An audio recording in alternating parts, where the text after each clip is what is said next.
is just fantastic.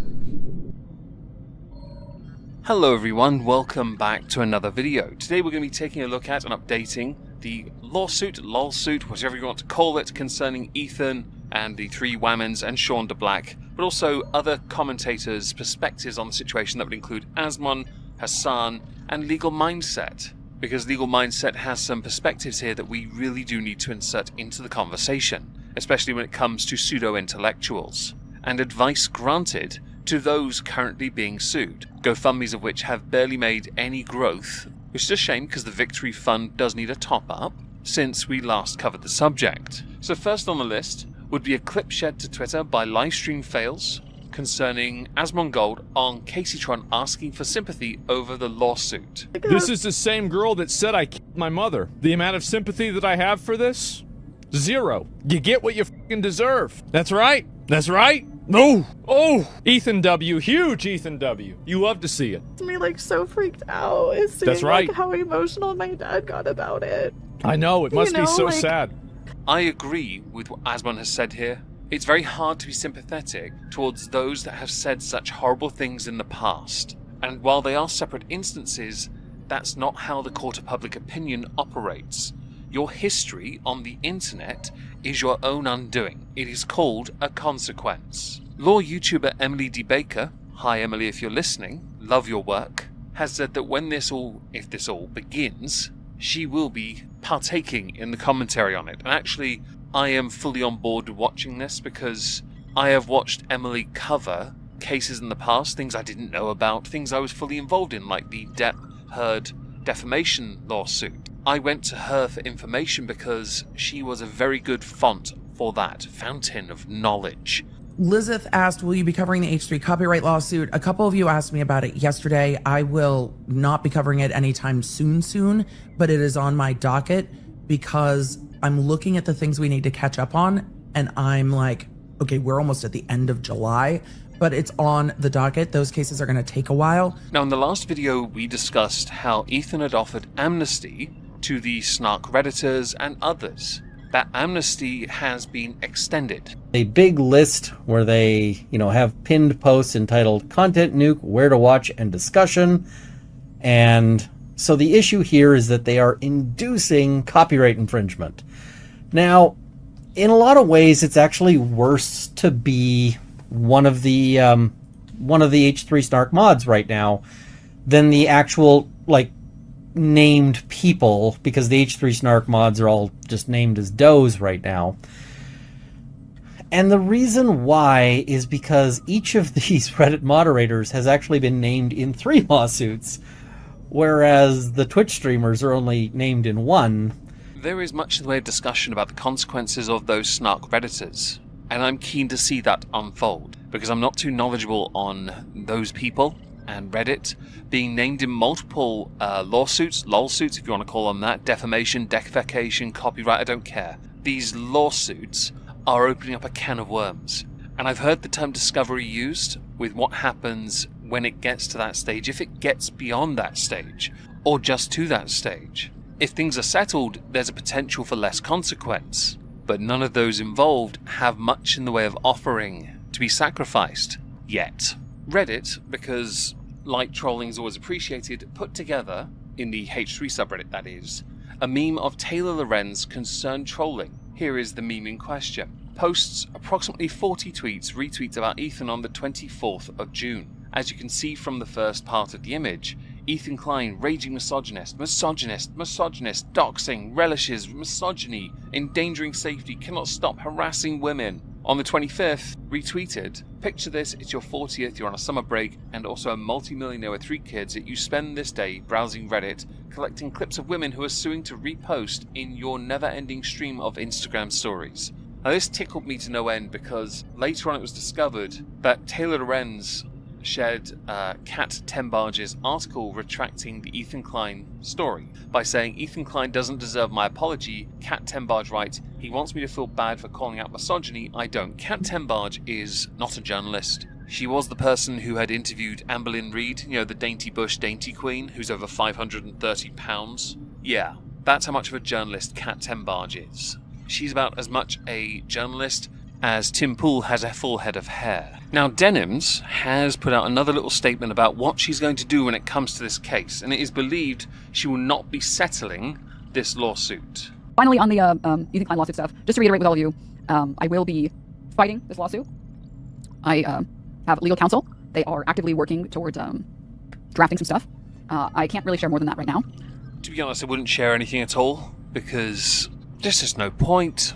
We'll get to more of that in a moment with Legal Mindset. Before that, though, Sean DeBlack. Sean had responded to a retweet from, retweeted Onion person by saying, "This is the last thing I'll say about this, but Ethan Klein using me to force accomplished women journalist to grovel to him is ironically exactly misogyny he claims is inaccurate in this very post." The post in question, Ethan Klein is literally using Donald Trump's strategy of trying to bleed your opponents, drive everything they have to silence them. This is so insane. Ethan Klein on his Instagram story, "I understand my announcement that I'm going to sue Sean DeBlack was upsetting to some. Therefore, in an act of superhuman grace, I'll make you this offer. If the Snark subreddit, Taylor Lorenz and Kat Tembarge all apologize for calling me a misogynist, I will consider dropping the lawsuit against Sean." Sean also said he presents a false choice. 1. Grovel to him as he exerts the control he wants to feel over women. 2. Deny him whatever gratification he gets from that narcissistic behavior, and subsequently be blamed by him for a small creator being sued. I reject this choice. F you, Ethan. Ethan later did put out on Instagram, "Okay, I was kidding about suing Sean DeBlack. I thought it'd be funny to add a guy after being called a misogynist. We do a little trolling on vacation. The truth is, if I thought I had a good case, I would have added him from the start. He was very close to making the cut, though. Anyway, funny how you all went from calling me a misogynist to calling me a racist. For the record, I didn't even know that Sean was black. So it turns out my lawsuit isn't racist, just misogynist. But if you ask me, I am the true feminist. I hold people accountable regardless of gender, but go ahead and tell the judge about how it's not fair that I'm targeting 3 women. Let's see how that works out for you. All the best." Now, this lawsuit is actually gaining some traction in the IRL world space and has actually featured on the news, which tells you the level of reach this has. Now, people will want to spin this as misogynist or race-based. I will stand by, because I'm not as casual as others that say that, the idea, the concept that this is less about gender or race or anything else, or belief system, political in fact. It is entirely about misuse of copyright. You violate it, you should be held accountable. If the platform won't do it, because Twitch won't, then screw it, take it legal. Be American. Lawsuit everything. That they're adding, they might pause the video, and so they do this with other YouTuber videos, or they might do it with an episode. Now, the controversy has landed in this space where is the line between just ripping off someone's content and reacting to it, or... I'm really sorry the audio on that is low. I tried to boost it. Turns out, no. I want to reinsert a clip I used last week about Hasan rallying, wanting more creators to call out the likes of Asmon and Ethan. Before that, though, I want to preface with the following. Hasan pretty much religiously insults these 2 people whenever he has to use them for content. That's his go-to. He tries to refrain from using Ethan too much because he knows he can't win, and that debate he had recently proved it. He really is not an informed individual, and when it came to debating Ethan, he showed an absolute unwillingness to accept what is going on in the world and the consequence of that, and the historical persecution of those who are Jewish in what are now heavily fundamentalist religious extremist nations that used to be more balanced. Let's go with that at a point. Comparative to today anyway. The reason I want you to hear the clip is because it's important when Hasan features later for people to understand he believes more people need just to call out these 2. I disagree with this, but it needs to be heard again because stupidity needs to be heard at least twice. Or there are numerous examples of people that were just like cast aside as pariahs. But nowadays, a lot of the people that do speak out about this shit, a lot of people that do speak out about this kind of stuff are actually some of the most awful people, right? It's Keemstar orbiters that rely on this constant cycle of toxicity. So even the good side of commentary YouTube just basically stays quiet. Now, Hasan's commentary has caught the eye of Legal Mindset, who has offered some criticisms in the direction of Hasan, but also towards those that have misused certain language when it comes to what this lawsuit really is about, and what happens next. I have 2 tweets, 2 clips the clips anyway, I want to share with you, and it's important because if you are catching the attention of those who are professionals and are fully invested in law, and you keep misusing language, you're proving them, when they debunk it especially, just how inept and stunted you actually are. Listen, the best lawyer that you guys can find, the best lawyer you can find, is the lawyer that's good at settlements. You need to find a lawyer that's a good negotiator, and you need to calm Ethan down and settle with him. If you settle with him, maybe you can save your ass and save yourself some embarrassment and get some of these things dropped. Maybe if you guys come out and settle with them, that's the easiest way. Settlement is always easy. Settle with them quick. It will save you so much time, money, and public embarrassment. Because otherwise, you're going to have law tubers like myself and all of the people on the internet covering this for the next years, and you are going to get smoked.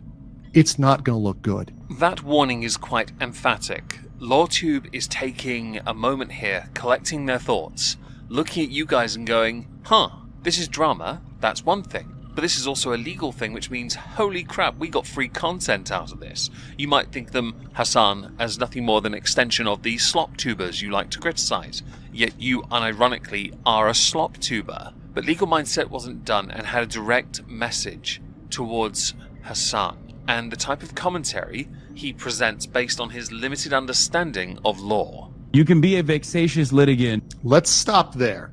So pseudo-intellectuals like Hasan like to use big words that they don't understand. The word vexatious litigant does not just mean someone who files a lot of lawsuits. That is, it's not just that. A vexatious litigant is someone who files lawsuits with no merit. And this is important. Is Ethan's lawsuit without merit? No. Why? Because all 3 of those he has filed the lawsuit against, the complaint against, whatever it's called, against, have openly admitted that they do not care about copyright. They are watching it completely, barely reacting to stop anyone of their audience going to watch any of the content on Ethan's channel. They have gone out of their way to violate copyright and fair use because they think they are free of consequence, and this is a real-world consequence. Therefore, it is with merit, which is why when he had said settlement and good lawyer, he is right. They should settle quickly. At least then they'd save some face. Meaning they're going to get immediately dismissed, meaning these are lawsuits with no legal basis. And what you never hear from Hasan is you never hear him talking anything at all about the legal basis. Now, if he wants to argue that the system is broken, that's fine. And in fact, even myself and other law tubers have admitted that yes, parties with a lot of money tend to do better in court. Well, then these 3 ladies might want to consider carpooling all their resources then. They might stand a better chance. I doubt it. But you never know. I live to be impressed. I guess you're going to have to stop drinking Fiji water for a while. Was it Fuji? You know what? It doesn't matter. Tap water for the future, eh, guys? But throwing out words like vexatious litigant kind of goes against the rub here, because you have to admit that it has merit if you can come up with no legal argument against the case. Not an emotional argument, not a claim of bias, not any other claim. You have to tell me, Hasan Piker, why legally they will win. Your orbiters will win, and Ethan Klein will lose. I don't think Hasan will, because Hasan will verbally say something that he will support them. He'll mention them by name, he'll shout them out. But when it comes to actually doing something to help people, he won't. He will not financially help them. He will not protect them in any way, beyond just a few words here and there. They are orbiters, yes, but to him they are pawns. Nothing more than that. Nothing less than that. Nothing will ever change, because that's what Hasan is. He does not value his, quote, orbiters, or friends, if you might consider them as such. I mean, they've been in his office once. That was cute. But I don't see him doing anything to help them. And he certainly has the financial stability to be able to do it. He also won't, from a legal stance, say anything, because he doesn't actually know what he's looking at or speaking on. He'll just throw out big words in the hope that it makes him look like an intellectual. As you yourself referenced, pseudo-intellectual. Yes, he is definitely a pseudo-intellectual. His academic background is, at best, strong neck game, and that's it. Otherwise, it is a meritorious claim. That's a big word you can use now, meritorious, Hasan. So these are meritorious complaints, which are going to get past a motion to dismiss, which is, just to explain for you, for Hasan and for everybody out there, that's the first step. Now, that does not mean Ethan Klein will ultimately prevail. Ethan Klein may very well lose this case. Now, we've said, hey, doesn't look good for Hasan's orbiters. It's looking kind of bad for Hasan's orbiters. I think, in all fairness, the odds are on Ethan here, but they're never 100%. Meritorious. Fantastic. What I love is, while being slightly patronizing about it, because you have to be when you're dealing with a pseudo-intellectual, it's always nice to learn something as well. I don't know the American legal process, which is why I paid so much attention on the defamation case with Amber Heard and Johnny Depp, and learnt so much from Emily Baker. I found it fascinating. And of course, I saw a lot of commentary concerning Illuminati with Legal Eagle. There was a lot of commentary about defamation in that respect as well, and the case concerning Illuminati and an X and others. Yeah, Wonder, Oz. It was fascinating to learn about it. But I'll never truly understand, so I'm not stupid enough to think for a second I have a right to commentate on the legal side of things. Just watch it unfold and present it when it happens. That's a safer way of going about it, certainly for us UK folk. The English especially, we oiks don't understand much, you know. Anyway, as we've reached the end, I'd love to know what you all think. Please do let me know in the comments down below. I shall be streaming some Dawn of War Retribution on Twitch later, and Kick. Hope to see you there. If not, have a marvellous day, and thank you all very much for listening.